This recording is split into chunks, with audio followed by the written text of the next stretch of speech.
हम सब हर रोज अपने डिवाइसेस से बात करते हैं, है ना? कभी फोन पर अलार्म सेट करने के लिए, तो कभी स्मार्ट स्पीकर से मौसम का हाल पूछने के लिए।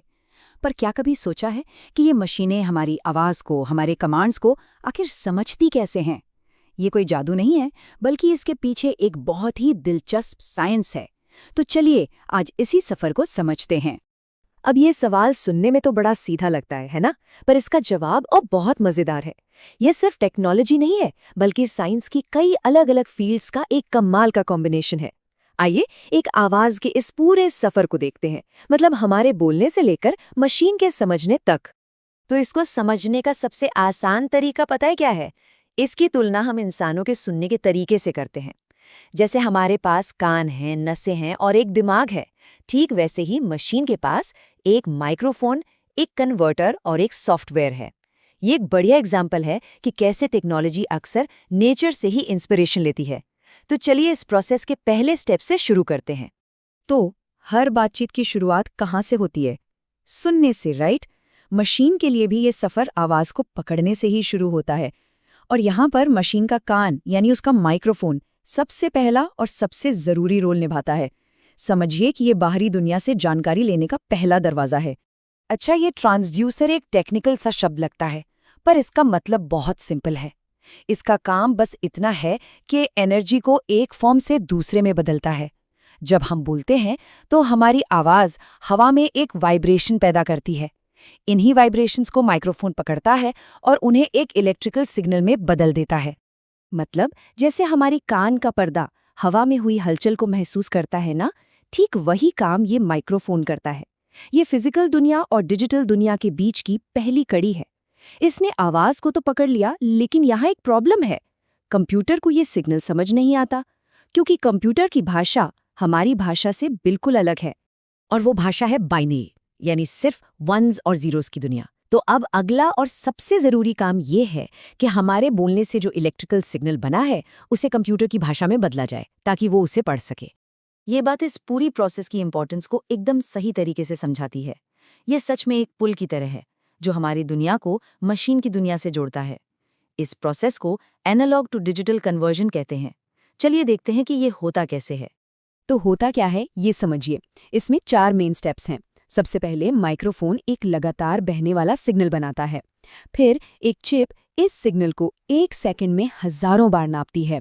हर नाप को एक नंबर दे दिया जाता है और आखिर में उस नंबर को बाइनरी कोड में यानी 1 और 0 में बदल दिया जाता है। बस हो गया काम। हमारी आवाज अब एक ऐसा डेटा बन चुकी है जिसे कंप्यूटर पढ़ सकता है। तो अब हमारी आवाज वंस और जीरोस की शक्ल में कंप्यूटर के अंदर तो पहुंच गई, और यहीं से असली और सबसे मजेदार काम शुरू होता है। अब बारी है डिजिटल दिमाग की, यानी सॉफ्टवेयर की, जो इन वंस और जीरोस का मतलब निकालेगा। इस चीज को कहते हैं स्पीच रिकग्निशन सिस्टम। ये वही सॉफ्टवेयर है जो हमारे फोन या स्मार्ट स्पीकर में जान डालता है। इसका सीधा सा काम है कि उन वंस और जीरोस के पैटर्न को पकड़ना और उन्हें वापस हमारे बोले गए शब्दों में बदलना। तो ये सिस्टम करता क्या है? सबसे पहले तो ये आसपास के शोर को हटा देता है, ताकि सिर्फ आवाज साफ सुनाई दे। फिर ये आवाज को उसके सबसे छोटे छोटे हिस्सों में तोड़ता है, जिन्हें फोनीम कहते हैं, जैसे क, आ, म। इसके बाद ये इन फोनीम के पैटर्न को अपनी बहुत बड़ी डिक्शनरी से मिलाता है और आखिर में ये अंदाजा लगाता है कि सबसे ज्यादा संभावना किस शब्द के बनने की है। इसको ऐसे समझिए। सोचिए एक बहुत ही तेज लाइब्रेरियन है, जिसके पास दुनिया की सारी भाषाओं की एक विशाल डिजिटल लाइब्रेरी है।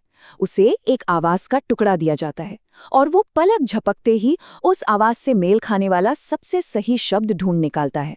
ये सिर्फ मैचिंग नहीं है, बल्कि ये सब कुछ प्रोबेबिलिटी यानी संभावनाओं का खेल है। अच्छा, ये होता कैसे है, इसका एक छोटा सा उदाहरण देखते हैं। जब कोई हेलो बोलता है तो सिस्टम है और लो जैसी ध्वनियों को अलग अलग पहचानता है। फिर वो अपने डेटा में खोजता है और देखता है कि इन ध्वनियों को एक साथ रखने पर कौन सा शब्द बनने की सबसे ज्यादा प्रोबेबिलिटी है। और क्योंकि हेलो बनने की प्रोबेबिलिटी सबसे ज्यादा है, तो सिस्टम उसी को चुन लेता है। सिंपल। तो ये था एक आवाज का पूरा सफर, हमारे बोलने से लेकर मशीन के दिमाग तक पहुंचने का। ये एक ऐसी प्रक्रिया है जो कभी हमें साइंस फिक्शन फिल्मों में देखने को मिलती थी और आज हमारी रोज की जिंदगी का हिस्सा है। पर कहानी यहाँ खत्म नहीं होती। चलिए इस पूरे सफर को एक बार जल्दी से फिर से देख लेते हैं। आवाज की तरंग से बना इलेक्ट्रिकल सिग्नल, फिर उससे बना बाइनरी डेटा और आखिर में वो टेक्स्ट जिसे मशीन समझ सकती है। लगने में ये 4 स्टेप्स बड़े सीधे हैं, पर इनके पीछे दशकों की मेहनत और कमाल का इनोवेशन है, जिसने हमारे और मशीनों के बात करने के तरीके को हमेशा के लिए बदल दिया है। और पता है सबसे कमाल की बात क्या है? इसकी एक्यूरेसी। आज के जो सबसे अच्छे सिस्टम्स हैं, उनकी गलती करने की दर 4% से भी कम है। ये लगभग उतना ही सटीक है जितना कोई इंसान सुनकर लिख सकता है, और कई मामलों में तो उससे भी बेहतर। ये सच में टेक्नोलॉजी की दुनिया में एक बहुत बड़ी कामयाबी है। ये सारी बातें हमें एक बहुत बड़े सवाल के सामने लाकर खड़ा कर देती हैं। जैसे जैसे मशीनें हमें और बेहतर तरीके से सुनने लगेंगी, हमारी और उनकी बातचीत की शायद कोई सीमा ही नहीं रहेगी। तो सोचने वाली बात यह है कि जब हमारी मशीनें हमें पूरी तरह से परफेक्टली सुनने लगेंगी, तो हम उनसे क्या कहना चाहेंगे? कंप्यूटर में करियर बनाना है, साइबर इंस्टीट्यूट सुनहरा अवसर लाया है। फ्री वर्कशॉप 12,600 की स्कॉलरशिप पाओ। ADCA G1 पैकेज से अपना भविष्य चमकाओ। ADCA CCC स्पोकन इंग्लिश सीखो, पर्सनैलिटी और इंटरव्यू स्किल से आगे बढ़ो। अंतिम तिथि 31 मार्च, देर ना हो जाए। आज ही जुड़े साइबर इंस्टीट्यूट मियापुर जौनपुर।